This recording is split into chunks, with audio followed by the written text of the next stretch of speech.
as the disciples were gazing up towards heaven, angels appeared unto them and said, This same Jesus, which is taken up from you into heaven, shall so come in like manner as you have seen him go into heaven. This is your daily devotional. Maranatha, the Lord is coming.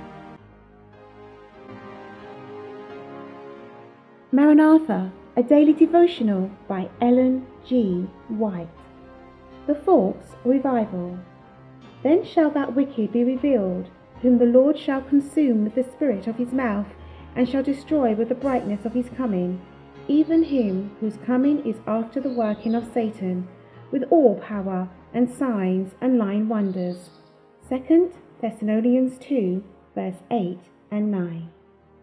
Paul, in his second letter to the Thessalonians, points to the special working of Satan in spiritualism as an event to take place immediately before the second advent of Christ.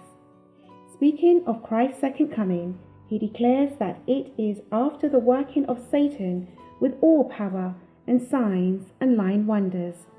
2 Thessalonians 2, verse 9. Before the final visitation of God's judgment upon the earth, there will be among the people of the Lord such a revival of primitive godliness as has not been witnessed since apostolic time. The Spirit and power of God will be poured out upon his children. At that time, many will separate themselves from those churches in which the love of this world has supplanted love for God and his word. Many, both of ministers and people, will gladly accept those great truths which God has caused to be proclaimed at this time to prepare a people for the Lord's second coming. The enemy of souls desires to hinder this work, and before the time for such a movement shall come, he will endeavour to prevent it by introducing a counterfeit. In those churches which he can bring under his deceptive power, he will make it appear that God's special blessing is poured out. There will be manifest what is thought to be great religious interest.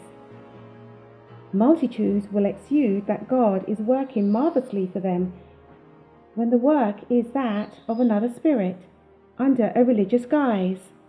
Satan will seek to extend his influence over the Christian world. Young men and women will be lifted up and will regard themselves as wonderfully favoured, called to do some great thing. There will be conversions, many after a peculiar order, but they will not bear the divine signature. Immorality will come in, and extravagance, and many will make shipwreck of faith.